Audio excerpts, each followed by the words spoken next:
समस्त को धन्यवाद जो मैंने मत प्रेम ग्रहण कर प्लीज बहुत धन्यवाद जे आप सुजोग दौरान कहीं एत बड़ प्लाटफर्म रे सुजोग पाइबा माने प्रभुंकर अनुग्रह ही समस्त को धन्यवाद। मु सब बेले बहुत जगह मैंने देखी कोइंसिडेंस थाए जे प्रभु जहाँ कहवाई चाहती ताहा से आरंभ किछि किछि प्रकाश दियंते जेमति कि आज कुसुम माने जे गीत गाउछथि सेटा ही मोर वाक्य अछि कहीं ना से गाइले जे प्रभु को बिना हमें किछि करबेबनी आ मोर वाक्य प्रभु आज हमको कहपा जाउछथि जे प्रभु को सहित रहला हमें कोन कोन पाइबा तो हम के प्रभु को बिना तो रहिबानी प्रभु को सहित सब रहबा चाहेबा आ यदि हम रहिबा हमर कोन कोन प्रभु को निकट रहिले हम केते विषय प्रभु हमको देइछंती उत्तम विषय आज हम ताहा शिक्षा करबा। आसंतु आज चित्र धारण निमंते हमें समस्ते वाक्य पठन करबा माथ्यू 19:26 मेरी सातटा विषय आलोचना करबी सातटा पॉइंट से फर्स्ट पॉइंट होची माथ्यू 19:26 से प्रभाव लिखा है जीसु समान को एक दृष्टि चाहे कहले यह मनुष्यर असाध्य किंतु ईश्वरंकर समस्त साध्य। Praise the Lord with God all things are possible.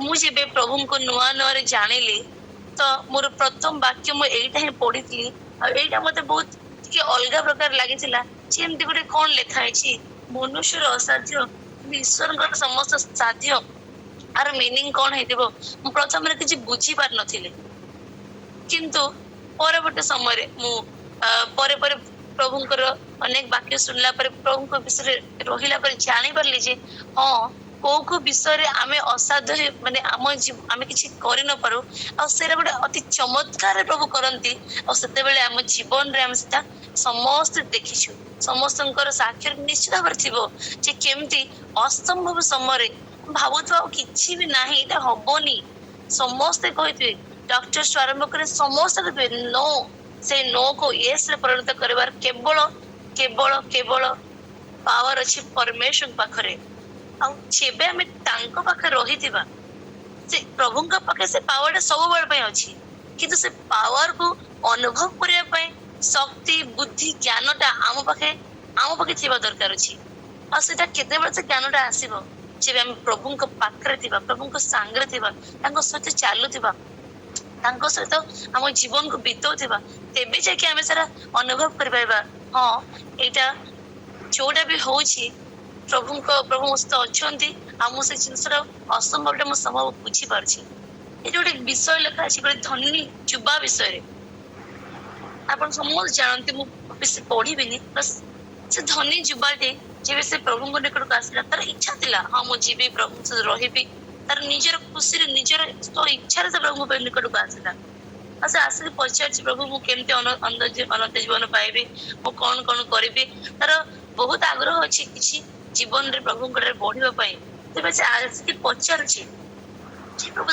कहले तू एमति सब ए सब आज्ञा पालन करे तो नर हत्या करना व्यभिचार करना चोरी करबनी मिथ्या साक्ष्य देबनी बापा मां को आदर करबो समस्त को आत्मतिल प्रेम करबो जे प्रभु ताको सब आज्ञा विषय कहले देखो जे एटा सब तो मो साना बळ करूची एटा तो सब मो जानि छी मो साना बळ सब विषय करची और आ कोन करे अछि आ मोर को विषय उना पड़ी जायछि हम कोन कले पाई परबे तो सब करी छी मोर किछि भी परिवार नाही हम तो प्रभु कहले ठीक अछि जे तते बहुत सिद्ध होबा को चाहू छु रेती आउट के बेसी अधिक करबार इच्छा अछि ताहाले थोड़े काम करतु तो सब धन संपत्ति बिकी देखी गरीब मन को दे दे आ दान कर दे आ आस तू आ स्वर्ग धन मिलेबो किंतु से बुझी पारलानी तार मूल्य तार अर्थटा कोन से तार पखे से स्वर्गीय ज्ञानटा नथिला तार अभाव रे ताको प्रभु केते बड़ प्रॉफिट बिजनेस माने बिजनेस डील भाबेबा तो प्रभु केते बड़ बिजनेस डील प्रॉफिट रो ताको गुडे प्रपोजल देले आ से तार मूल्य से बुझी पारलानी आ से बिजनेस डील को से मना कर देला आ से बड़ दुखर चली गला काहे ना से जानिनी जे ताको एठी जदी से ना करके जे स्वर्ग ताको मिलेबो धन तार ताको कोन मिलेबो ତାର ଅନନ୍ତ ଜୀବନ କଣ, ତାର ପରିତ୍ରାଣ ମାନେ କଣ, ତାର ମୂଲ୍ୟ ସେ ଜାଣିନି, ସେଥିପାଇଁ ସେ ବୁଝି ପାରିଲାନି। ସେଥିପାଇଁ ପ୍ରଭୁ ତଳେ କହୁଛନ୍ତି ଏଇ ଯୋଉ ପ୍ରଭୁଙ୍କ ସହିତ ଥିଲେ ହିଁ ଆମେ ଜାଣିବା ଯେ ଏଇଟା କୋଉଟା ପ୍ରଭୁଙ୍କ ପାଇଁ ଅସାଧ୍ୟ, ଆମ ପାଇଁ ଅସାଧ୍ୟ, ଆଉ କୋଉଟା ତାଙ୍କ ପାଇଁ ସାଧ୍ୟ। ସାତଟା ପଏଣ୍ଟ ଟାଇମ ହବନି ତ ମୁଁ ସର୍ଟ ରେ ପଢଉଛି। ସେକେଣ୍ଡ ପଏଣ୍ଟ ହଉଛି ଫେଭର ୱିଥ ଗଡ।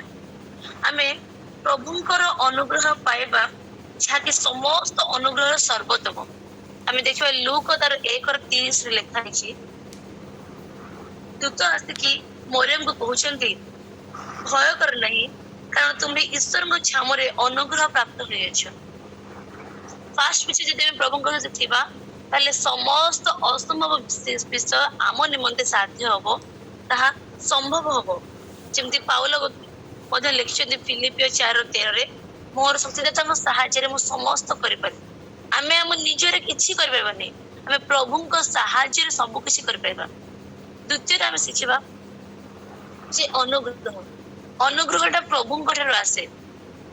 ଆମେ ସମସ୍ତ ପ୍ରତି ଆମ ଜୀବନରେ ଅନୁଗ୍ରହ ପାଉଛୁ, କିନ୍ତୁ କିଛି କିଛି ଅନୁଗ୍ରହ ଥାଏ ଯୋଉଟା ଗୋଟେ ୟୁନିକ୍ ଥାଏ, ତାର ସମସ୍ତଙ୍କୁ ମିଳେନି, ସେଟା ବହୁତ ରେୟାର ଲୋକଙ୍କୁ ମିଳେ। ଯେମିତି ଏଇ ଅନୁଗ୍ରହଟା ମିଳିଛି ମରିୟମ ଭଉଣୀ।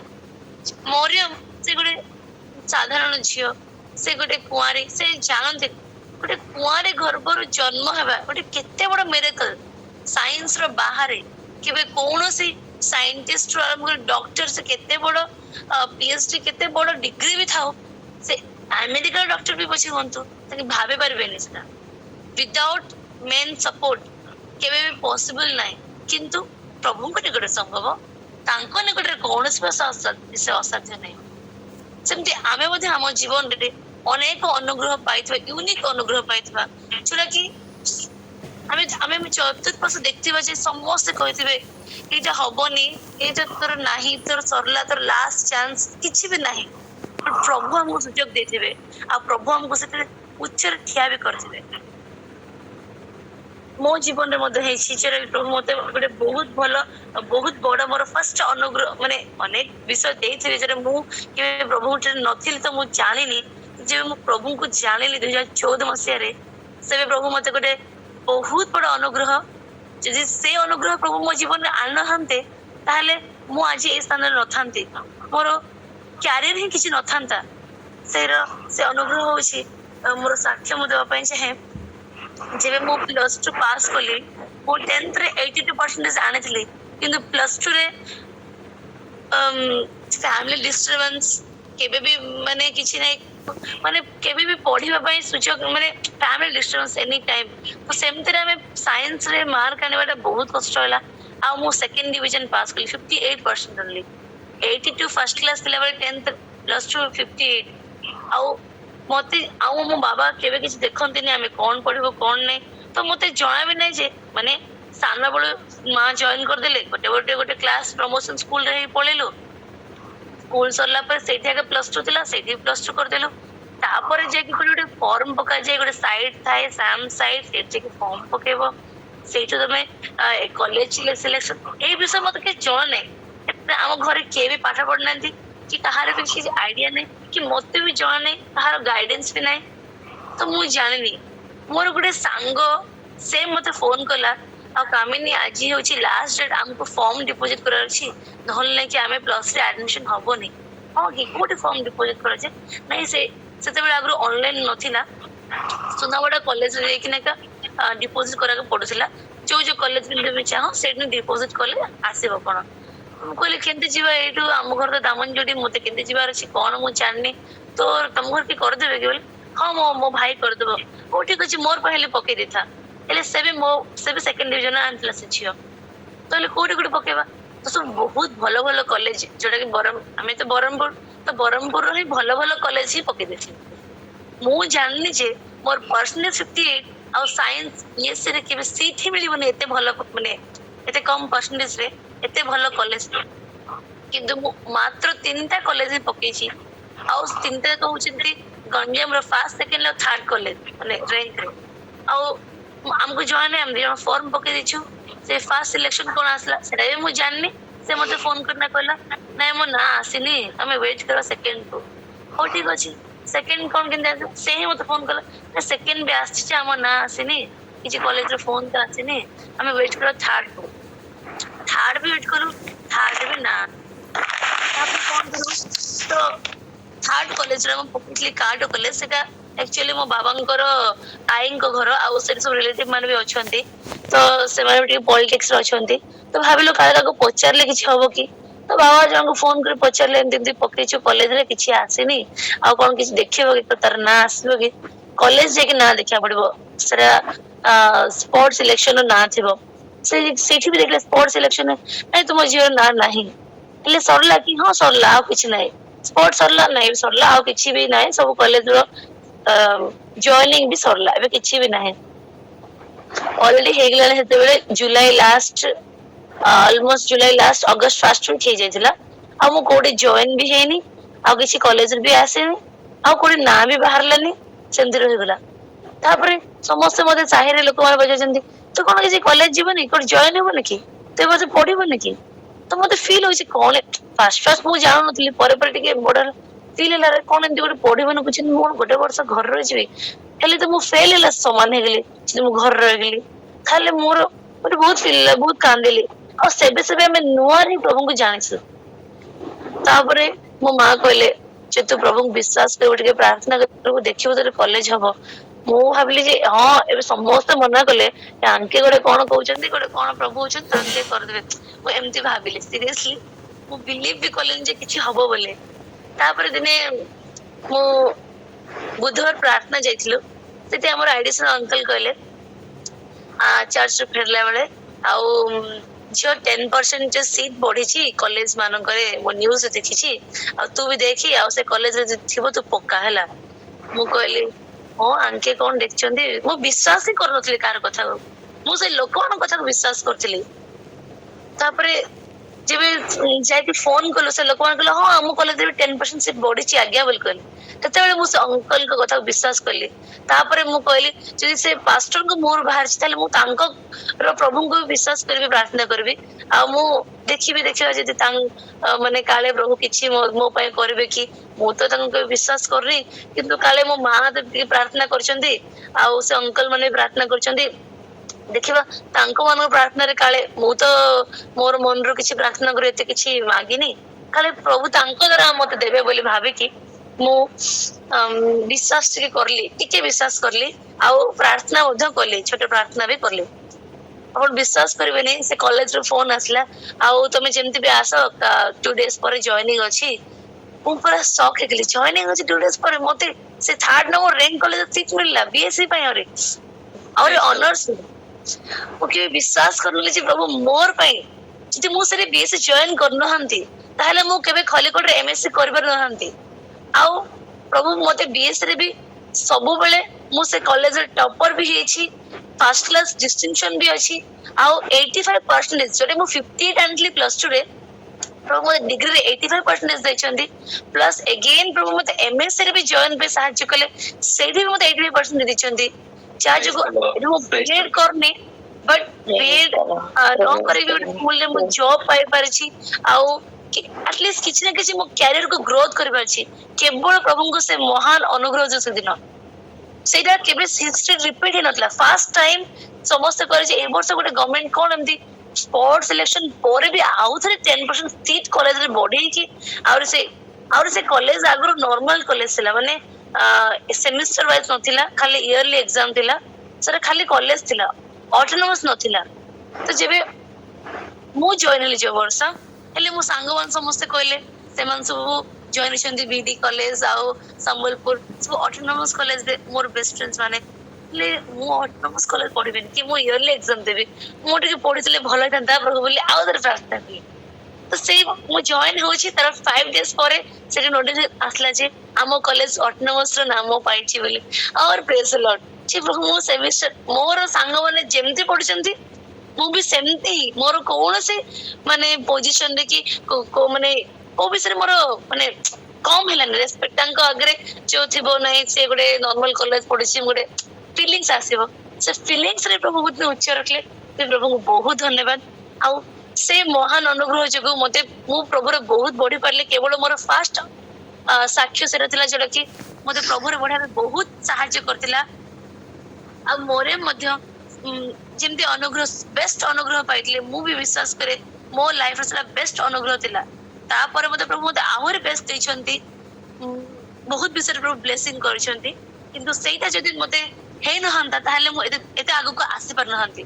ପ୍ରଭୁଙ୍କୁ ବିଶେଷ ଧନ୍ୟବାଦ। ଆଉ ସମସ୍ତେ ଯୋଉମାନେ ମୋ ପାଇଁ ପ୍ରାର୍ଥନା କରିଥିଲେ, ଦାମୋଞ୍ଜଳି ମଣ୍ଡଳୀ ସମସ୍ତଙ୍କୁ ଧନ୍ୟବାଦ। ସେମାନଙ୍କ ପ୍ରାର୍ଥନାରୁ ପ୍ରଭୁ ତାଙ୍କ ପ୍ରାର୍ଥନା ଶୁଣିକି ଆଉ ମତେ ସେ ସାହାଯ୍ୟ କରିଥିଲେ। ଆମେ ଥାର୍ଡ ବିଷୟ ଦେଖିବା, with God there is no partiality। ଆମେ ଦେଖିବା ରୋମିଓ 2:11 ଲେଖା ହେଇଛି ନା,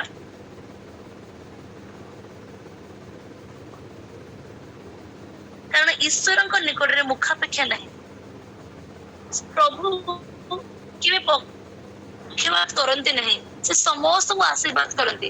ଏଇଟା ମୁଁ ବୁଝୁନଥିଲି। ମୁଁ ଭାବୁଥିଲି ଯେ ସେମାନେ ମାନେ ମୁଁ ବିଶ୍ୱାସ କଲି, କାହିଁକି ପ୍ରାର୍ଥନା କଲେ ନା ସେ ଅଙ୍କଲ କହିଛନ୍ତି ନା ତାଙ୍କେ ପାଷ୍ଟର, ତାଙ୍କ ପ୍ରଭୁଙ୍କୁ ବିଶ୍ୱାସ। ମୁଁ ଜାଣିଲି ଯେ ସେ ପ୍ରଭୁ ସମସ୍ତଙ୍କୁ ପ୍ରେମ କରନ୍ତି, ସେ ଜ୍ଞାନ ନଥିଲା। କିନ୍ତୁ ଯେ ମୁଁ ପ୍ରଭୁରେ ଆସିଲି, ପ୍ରଭୁ ତାଙ୍କ ସାଙ୍ଗରେ ରହିଲା, ପ୍ରଭୁ ମତେ ସେ ଜ୍ଞାନ ଦେଇଛନ୍ତି। ହଁ, ପ୍ରଭୁ ଯିଏ ଆଜି ମୋର ଭାଇ ପ୍ରଭୁଙ୍କୁ ଜାଣିନି, କିନ୍ତୁ ପ୍ରଭୁ ତଥାପି ପ୍ରଭୁ ତାକୁ ପ୍ରେମ କରୁଛନ୍ତି। ସେଥିପାଇଁ ଆପଣ ବିଶ୍ୱାସ କରିବେନି, ତା ଜୀବନରେ ଗୋଟେ ଆକ୍ସିଡେଣ୍ଟ ଆସିଥିଲା 2 years back ରେ।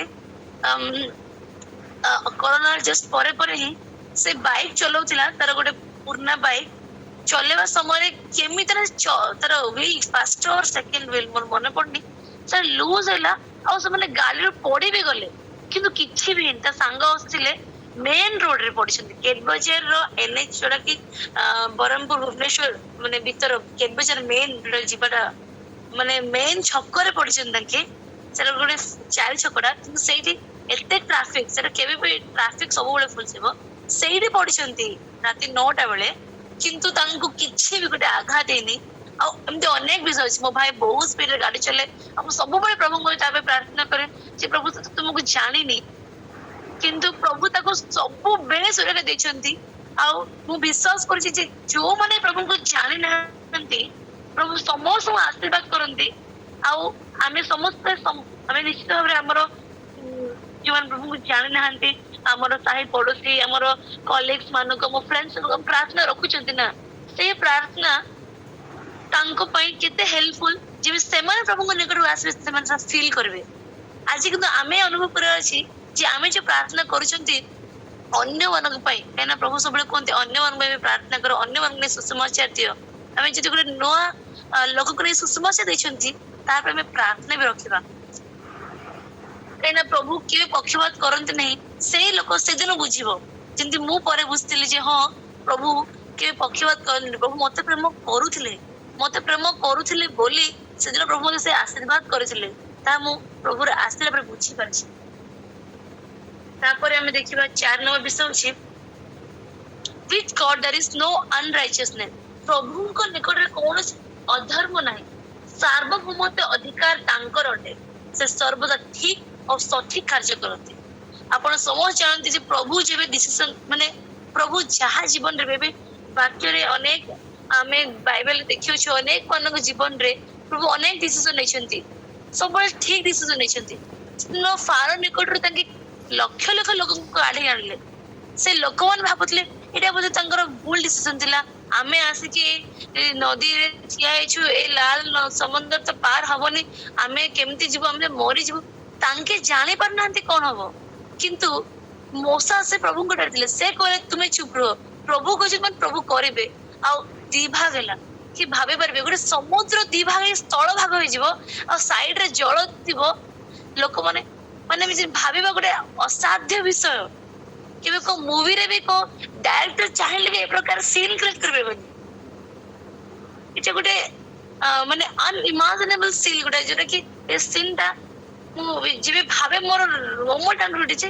କେମିତି ପ୍ରଭୁ କରିଥିବେ, ଲକ୍ଷ ଲକ୍ଷ ଲୋକ, ଗୋଟିଏ ଥର ଲୋକ ବି ଲକ୍ଷ ଲକ୍ଷ ଲୋକ, ଆଉ ସମୁଦ୍ର କେତେ କିଲୋମିଟର ଥିବ, ତାକୁ ଏମିତି ପାର କରିକି ଲୋକକୁ ନେଇଗଲେ। ଆଉ ସେଇ ଯୋଉ ଲୋକମାନେ ଆଘାତ କରିବା ପଛରେ ଆସିଥିଲେ ସୈନ୍ୟମାନେ, ତାଙ୍କୁ କିନ୍ତୁ ପାଣିରେ ବସେଇଥିଲେ। ପ୍ରଭୁଙ୍କର କାର୍ଯ୍ୟ ବିଚିତ୍ର ଅଟେ। ଯିଏ ପ୍ରଭୁଙ୍କ ଠାରେ ରହିଥିବ, ପ୍ରଭୁଙ୍କ ଡିସିସନ। ସେଥିପାଇଁ ଯଦି ଆମ ଜୀବନରେ କିଛି ପ୍ରଭୁ ଡିସିସନ ନିଅନ୍ତି, ଆମେ ତାକୁ ଭାବବାର ଅଛି ହଁ ପ୍ରଭୁ ଗୋଟେ ପ୍ରାର୍ଥନା କରିକି ୟେସ୍ ମତେ ମୋ ପାଇଁ ପ୍ରାର୍ଥନାରେ ଆମକୁ ଫିଲ୍ ହବ ଯଦି ଆମେ ପ୍ରଭୁଙ୍କ ନିକଟରେ ଥିବା ନିଶ୍ଚିତ ଭାବରେ ପ୍ରାର୍ଥନାରେ ଫିଲ୍ ହବ ଆମେ ଡିସିସନ ନେବାଟା ଠିକ କି ନାହିଁ ବୋଲି।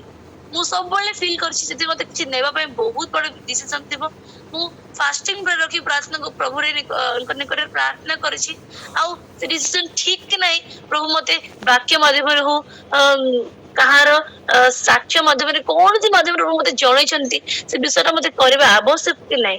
ତ ଆଜି ଆମକୁ ଯଦି କିଛି ଡିସିସନ ନେବାର ଅଛି ପ୍ରଭୁରେ ତ ଆମେ ଫାଷ୍ଟିଂ ରଖିକି ପ୍ରଭୁଙ୍କ ନିକଟରେ ମାଗିବା ପ୍ରଭୁ ଆମକୁ ଠିକ ଡିସିସନ ଟା ଜଣେଇବେ। ଏଠି ଲେଖା ହେଇଛି ରୋମିଓ 9:14 ସେଟା ଆମେ ପଢିପାରିବା ଯେ ପ୍ରଭୁ କେବେ ଅନ୍ୟାୟ କରନ୍ତିନି। ଆଉ ଗୋଟେ ବିଷୟ ଯେବେ ଆମେ ପ୍ରଭୁଙ୍କ ରହିବା ଆମେ ମଧ୍ୟ କାହା ପ୍ରତି ଅନ୍ୟାୟ କରିବାନି। ସବୁ ପିଲାମାନଙ୍କୁ ନିଜର ପରେ ଦେଖିବା।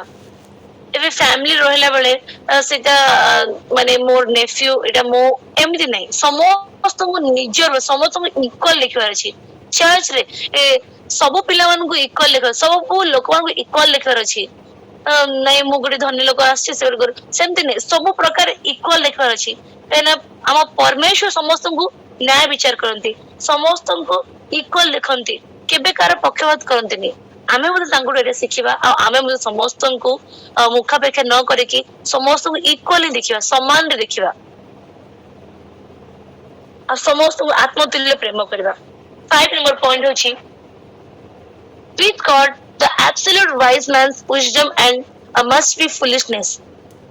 ପ୍ରଭୁଙ୍କ ସହିତ ସମ୍ପୂର୍ଣ୍ଣ ଜ୍ଞାନୀ ବ୍ୟକ୍ତିଙ୍କ ଜ୍ଞାନ ମୂର୍ଖତା ତ ସମାନ ଅଟେ। ଏହା ଦେଖିବା ପ୍ରଥମ କରିନ୍ଥିୟ 3:19 ଲେଖା ହେଇଛି। ପ୍ରଥମ କରିନ୍ଥିୟ 3:19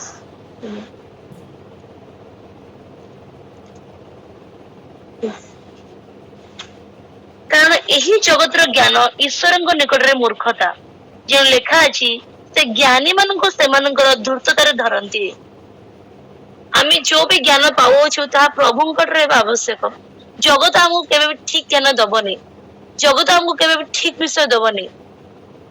ଆଉ ଆମେ ସବୁବେଳେ ଶିଖିବାର ଇଚ୍ଛା ରଖିବାର ଅଛି କାହିଁକି ନା ଆମର ଏଇ ଖ୍ରୀଷ୍ଟିଆନ ଜୀବନରେ ପ୍ରଭୁ ହଉଛନ୍ତି ଜ୍ଞାନର ଭଣ୍ଡାର। ଆମେ ପ୍ରଭୁଙ୍କଠାରୁ ସବୁବେଳେ ଶିଖିବାର ଇଚ୍ଛା ରଖିବାର ଅଛି ସେ କୌଣସି ବୟସ ବି ହଉ ଆମେ ସବୁବେଳେ ଶିଖିବାର ଇଚ୍ଛା ରଖିବା ଯେ ପ୍ରଭୁ ଆଜି ମତେ କଣ କରିବା ପାଇଁ ଚାହୁଁଛନ୍ତି। ନାଇଁ ଯେ ମୁଁ ତ ସବୁ ଜାଣିଛି ଆଉ ମୁଁ ଆଉ କଣ ଶିଖିବି ନା କାହିଁକି ନା ଖ୍ରୀଷ୍ଟିଆନ ଜୀବନ ଯେ ପ୍ରତିଦିନ ବଢିବାର ଜୀବନ। ପ୍ରତିଦିନ ଆମେ କୋଉଥିରେ ବଢିବା ଆମ ଜ୍ଞାନରେ ବଢିବା ଆମର ବିଶ୍ୱାସରେ ବଢିବା ଆମର ଯାହା ଯାହା ଆମେ ଖ୍ରୀଷ୍ଟୀୟ କାର୍ଯ୍ୟ କରୁଛେ ସେ କାର୍ଯ୍ୟରେ ବି ଆମେ ବଢିବା ସବୁରେ ବଢିବାର ଅଛି। ତ ଫାର୍ଷ୍ଟ ହଉଛି ଶିଖିବାର ଇଚ୍ଛା। ଯଦି ଆମ ଶିଖିବାର ଇଚ୍ଛା ଥିବ ଆମେ କେବେ ଫିଲ୍ କରିବାନି ଯେ ମୁଁ ସବୁ ଜାଣିଛି ଆମେ ସବୁବେଳେ ଭାବେ ଯେ ମୁଁ କିଛି ଜାଣିନି ଆଜି ଗୋଟେ ନୂଆ ବିଷୟ ମୁଁ ଶିଖିବି। ଆପଣ ମାନେ ପ୍ରତିଦିନ ଜଏନ କରୁଛନ୍ତି ଆଉ ପ୍ରତିଦିନ ନୂଆ ନୂଆ ଶିଖୁଛନ୍ତି ସେ ବିଷୟ ଶିଖିକି ନିଜ ଜୀବନରେ କାର୍ଯ୍ୟରେ ଲଗାନ୍ତୁ। କେହି ବି ଭାବନ୍ତୁନି ନାଇଁ ଆଇ ନୋ ସମସ୍ତେ ଶିଖିବା ପାଇଁ ଇଚ୍ଛା କରୁଛନ୍ତି ବଟ ଗୋଟେ ପଏଣ୍ଟ ଆସିଲା ତ ମୁଁ କହୁଛି ଆମେ ସମସ୍ତେ ଶିଖିବା ପାଇଁ ଇଚ୍ଛା କରିବା ତାହେଲେ ଆମେ ଆମ ଜୀବନରେ ଆହୁରି ଅଧିକ ବଢି ପାରିବା ଆଉ ପ୍ରଭୁଙ୍କ ପାଇଁ ଆମେ ଅଧିକ ବ୍ୟବହାର ବି ହେଇପାରିବା। 6 number point ହଉଛି with God to live in whatever calling we may be found is to be in the safest place। yes ପ୍ରଭୁଙ୍କ ସହିତ ଯେ କୌଣସି ଆହ୍ୱାନରେ ମଧ୍ୟ ଆମେ ନିରାପଦ ସ୍ଥାନରେ ବଞ୍ଚିବା। ଏଇଟା ପାଇଁ ମୁଁ ମୋର ଜୀବନର ମୋ ଫ୍ୟାମିଲିର ସାକ୍ଷ୍ୟ ଦେବା ପାଇଁ ଚାହେଁ। ଅନେକ ପାଷ୍ଟର୍ସ ମାନଙ୍କ ସାକ୍ଷ୍ୟ ଆପଣମାନେ ଶୁଣିଥିବେ ଯୋଉମାନେ କି ପ୍ରତିକୂଳ ପରିସ୍ଥିତିରେ ମଧ୍ୟ ପ୍ରଭୁଙ୍କର ସେବା କରିଛନ୍ତି। ମୁଁ ଅନେକ ଏଇଠି ମଧ୍ୟ ଅନେକ ପ୍ରଭୁଙ୍କ ଦାସମାନଙ୍କ ସାକ୍ଷ୍ୟ ଶୁଣିଛି କିପରି ସେମାନେ ମାନେ ଅପହଞ୍ଚ ସ୍ଥାନକୁ ଯାଇକି ପ୍ରଭୁଙ୍କ ବାକ୍ୟ ପହଞ୍ଚେଇକି ସେ ସ୍ଥାନରେ ମଧ୍ୟ କୌଣସି ଲାଇଟ ନଥିବ ଖାଦ୍ୟରେ ଇଏ ନଥିବ ସେମାନେ ତାଙ୍କର ସେବାରେ କେବେ ବି ମଧ୍ୟ ଭାବିନାହାନ୍ତି ଯେ ଏଠି କିଛି ନାହିଁ ଆଉ ପ୍ରଭୁ ତାଙ୍କୁ ସୁରକ୍ଷା ଦେଇଛନ୍ତି। ଅନେକ RSS ଭଳିଆ ଲୋକମାନେ ଖରାପ ଦୁଷ୍ଟ ଲୋକମାନଙ୍କ ଠାରୁ ମଧ୍ୟ ପ୍ରଭୁ ସେମାନଙ୍କୁ ସୁରକ୍ଷା ଦେଇଛନ୍ତି ଆଉ ସେମାନଙ୍କୁ ସେବାରେ ସାହାଯ୍ୟ କରିଛନ୍ତି ଆମେ ଶୁଣିଛନ୍ତି। ଆଉ ମୁଁ ମଧ୍ୟ ମୋର ପରିବାର ଗୋଟେ ସାକ୍ଷ୍ୟ ଦେବା ପାଇଁ ଚାହେଁ। ଆପଣମାନେ ଜାଣିବି ଥିବେ ଯେବେ ଆମେ ପ୍ରଭୁରେ ଆସିଲୁ 2014 ତ ମୁଁ କଲେଜ ଜଏନ ହେଇଗଲି ମୁଁ ବ୍ରହ୍ମପୁର ପଳେଇଲି ତାର ଭାଇ ବି 10th କ୍ଲାସ ସେ ବି ବ୍ରହ୍ମପୁର ପଳେଇଲା। ତ ଖାଲି ମୋର ସାନ ଭାଇ ଆଉ ସାନ ଭଉଣୀ ରହୁଥିଲେ। ବାବା ବି ଘରେ ରହୁନଥିଲେ, ସେ ବି ବ୍ରହ୍ମପୁର ରହୁଥିଲେ। ତ ଯେବେ ଆମେ ଘର ଛାଡିଲୁ ଫାଷ୍ଟ ଫାଷ୍ଟ ବିଷୟ ଯେବେ ପ୍ରଭୁରେ ଆସିଲୁ, ଯେବେ ମୋ ପ୍ରଭୁରେ ମୋ ମା ଯେ ପ୍ରଭୁଙ୍କ ବିଶ୍ୱାସ ଯୋଉଦିନ କରିବା ପାଇଁ ମାନେ ବାବା ଆଉ ମା ଯାଇଥିଲେ ଦିନେ ଇଭିନିଂ ପ୍ରେୟର କୁ ମାଧୁରୀ ଆଣ୍ଟିଙ୍କ ଘରେ। ତାଙ୍କ ଘରେ ବାକ୍ୟ ଶୁଣିଲେ, ତାଙ୍କ ମାନେ ପ୍ରାର୍ଥନା କଲେ। ଆଉ ଆମେ ଲେଟ୍ ନାଇଟ୍ ରେ ଫେରିଲେ, ଆମେ ଶୋଇ ପଡିଥିଲୁ। अर्ली मॉर्निंग ସବୁବେଳେ ମୁଁ ଜଲ୍ଦି ଉଠିବି। ସେତେବେଳେ ମୋର +2 ଏକ୍ସାମ ହେଇନଥିଲା। ତ ମୁଁ ଜାନୁଆରୀ ମନ୍ଥ ଏମିତି ନୂଆ ନୂଆ ମନ୍ଥ ହେଇଥିଲା, ତ 2014 ର ଯେ ମୁଁ ସକାଳୁ ଉଠିବି ତ ମୁଁ ଯାଇକି, ମୋର ସେ ସମୟରେ ଅଭ୍ୟାସ ଥିଲା ଯେ ମୁଁ ଯାଇକି ଫାର୍ଷ୍ଟରେ ସବୁ ଦେବାଦେବୀ ମାନଙ୍କୁ ଦେଖିବି। କାହିଁକି ନା ମାନେ ମୁଁ ସେ ସମୟ ବିଲିଭ କରୁଥିଲି ଯେ ଏମିତି ନୂଆ ନୂଆ ସକାଳୁ ସକାଳୁ ଉଠୁ ଉଠୁ ଏମିତି କାହାର ମୁହଁ ନ ଦେଖିବାଟା ଭଲ, କାହାର ମୁହଁ ଦେଖିବାଟା ଭଲ ନାହିଁ। ସେମିତି ସବୁ ପ୍ରଭୁଙ୍କ ମାନେ ସରି ସେ ସବୁ ସେ ଆଇଡଲ୍ସ ର ଫଟୋ ସବୁ ଦେଖିବାଟା ହଉଛି ଗୋଟେ ମାନେ ଭଲ ବିଷୟ ରହିବ, ମୋ ଦିନଟା ଭଲ ଯିବ, ସବୁ ଭଲ ଏମିତି ବୋଲି ଗୋଟେ ଫଲ୍ସ ବିଲିଭ, ଗୋଟେ ମିଥ୍ୟା ମାନେ ବିଶ୍ୱାସ ଥିଲା ମୋର। ସେଟା ମୁଁ ଅନ୍ଧବିଶ୍ୱାସ ଦେଖୁଥିଲି। ତ ଯେ ମୁଁ ଦେଖିବା ପାଇଁ ଗଲି, କବାଟ ଖୋଲିଲି, ମାନେ ମୁଁ ମୋ ରୁମ ରୁ ଗଲି ସେ ରୁମ କୁ, ଆରେ ଏଠି କିଛି ବି ନାହିଁ, କଣ ଗଲା ସବୁ।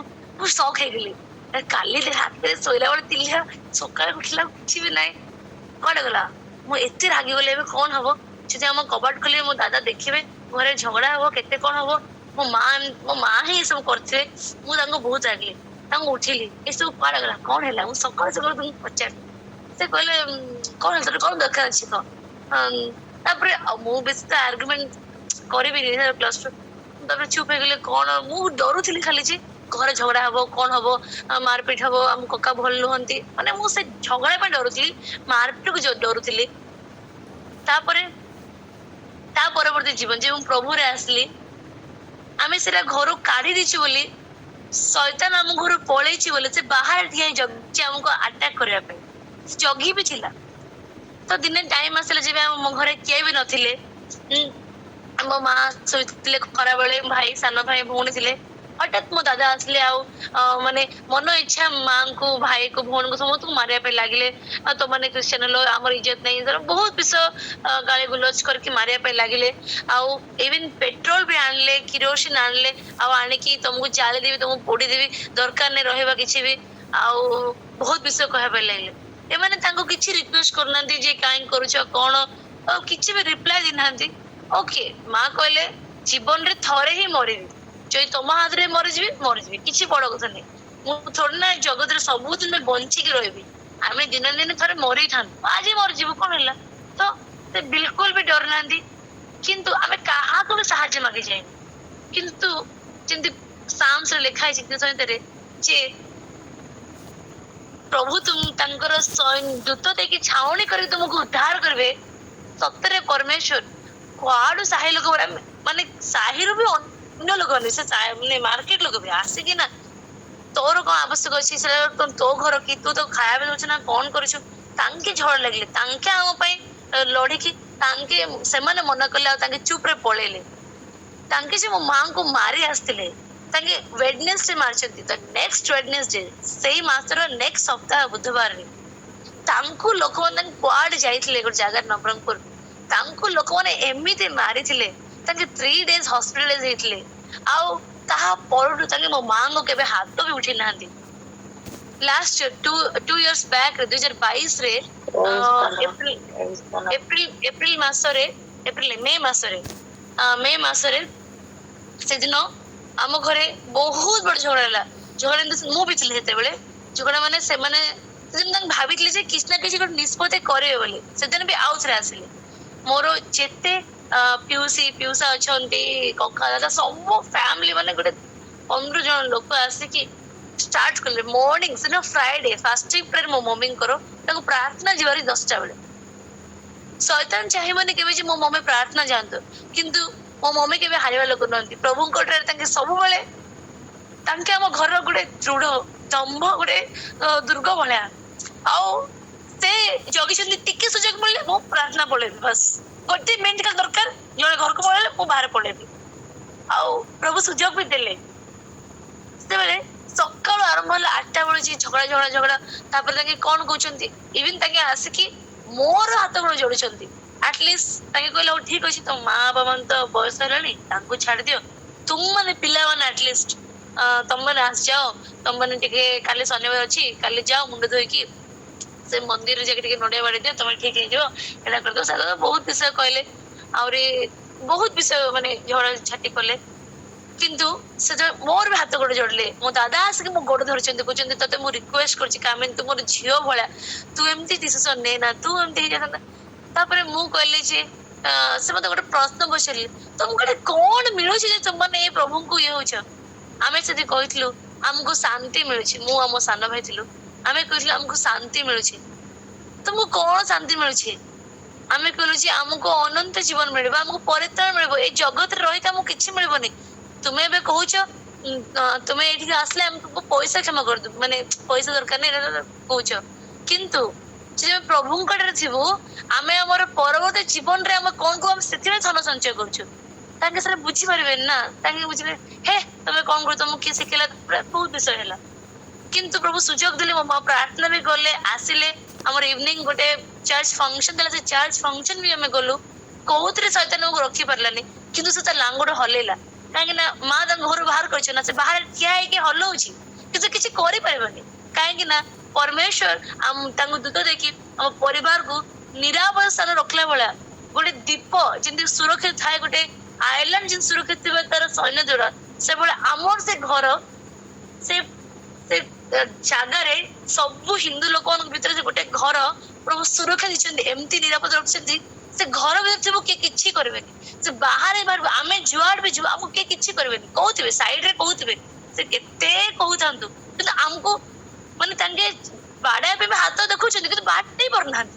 ମାନେ ସେଠୁ ନିଜ ଆଖିରେ ଦେଖିଲି, ଆପଣ ବିଶ୍ୱାସ କରିବେନି, ମୋ ଦାଦା ନେଇକି ହାତ ଆଣୁଛନ୍ତି କିନ୍ତୁ ବାଡେଇ ପାରୁନାହାନ୍ତି। ମୁଁ ସକ୍ ହେଇଗଲି, ସେମାନେ କାହାକୁ ବି ଛୁଇଁ ପାରୁନାହାନ୍ତି, ବସ୍ ତାଙ୍କ ହାତ ଉଠେଇବାକୁ ଚେଷ୍ଟା କରୁଛନ୍ତି, କିନ୍ତୁ ବାଡେଇ ହିଁ ପାରୁନାହାନ୍ତି। ତାଙ୍କୁ ରିକ୍ୱେଷ୍ଟ କରୁଛନ୍ତି, କିନ୍ତୁ ତାଙ୍କ ହାତ ଯୋଡ ଗୋଡ ଯୋଡି ରିକ୍ୱେଷ୍ଟ ନା କରିଲେ, ତାଙ୍କୁ ବାଡେଇ ପାରିଲେନି, କାହିଁକି ନା ପ୍ରଭୁ ସେଇଦିନ ଯୋଉ ମୋ ମାଙ୍କୁ ତାଙ୍କେ ହାତ ଉଠେଇଥିଲେ, ସେଦିନ ପ୍ରଭୁ ତାଙ୍କ ସେ ଶକ୍ତିକୁ ବି ଭାଙ୍ଗି ଦେଇଛନ୍ତି। ସେ ଶୈତାନ ତାଙ୍କୁ ଶକ୍ତି ଦବନି କେବେ ଯେ ଗୋଟେ ପ୍ରଭୁର ଲୋକକୁ ହାତ ଉଠେଇବା ପାଇଁ। ପ୍ରେଜ୍ ଦ ଲର୍ଡ। ତ ଖାଲି ସେଟା ବୋଲି ନାହିଁ, ଯେବେ ଆମେ ଦାମନଯୋଡିରୁ ମାନେ ଆମେ ସମସ୍ତେ ବ୍ରହ୍ମପୁର ଆସିଲୁ, ମାନେ ମୁଁ ଯେବେ ଆସିଲି, ହେଲେ ଏଇଠି କୋଉଠି ଚର୍ଚ୍ଚ ଯିବୁ କଣ, ସେଇଟା ବି ଗୋଟେ ପ୍ରଶ୍ନ ଥିଲା, କାହିଁକିନା ପ୍ରଭୁଙ୍କ ଠାରେ ପ୍ରତିଦିନ ବଢିଲେ ହିଁ ଆମେ କିଛି କିଛି ନୂଆ ବିଷୟ ଶିଖିପାରିବୁ। ଆମେ ନୂଆରେ ଆସିଛୁ, ଆଉ ପ୍ରଭୁଙ୍କୁ ଧନ୍ୟବାଦ। ଆମକୁ ପ୍ରଭୁ ଆମକୁ ଦାମନଯୋଡି ଭଳିଆ ସେମ୍, ଆମେ ଯେମିତି ଚାହୁଁଥିଲୁ ଏଇଠି ଯେମିତି ଦାମନଯୋଡି କେତେ ବଢିଆ ଚର୍ଚ୍ଚ, ଆମେ ଦାମନଯୋଡି ଏଥିପାଇଁ ଛାଡିବାକୁ ଚାହୁଁନଥିଲୁ, କାହିଁକିନା ଆମ ଚର୍ଚ୍ଚ ଅଛି ବୋଲି, ଆମର ଲୋକମାନେ ଗୋଟେ ଫ୍ୟାମିଲି ଭଳିଆ।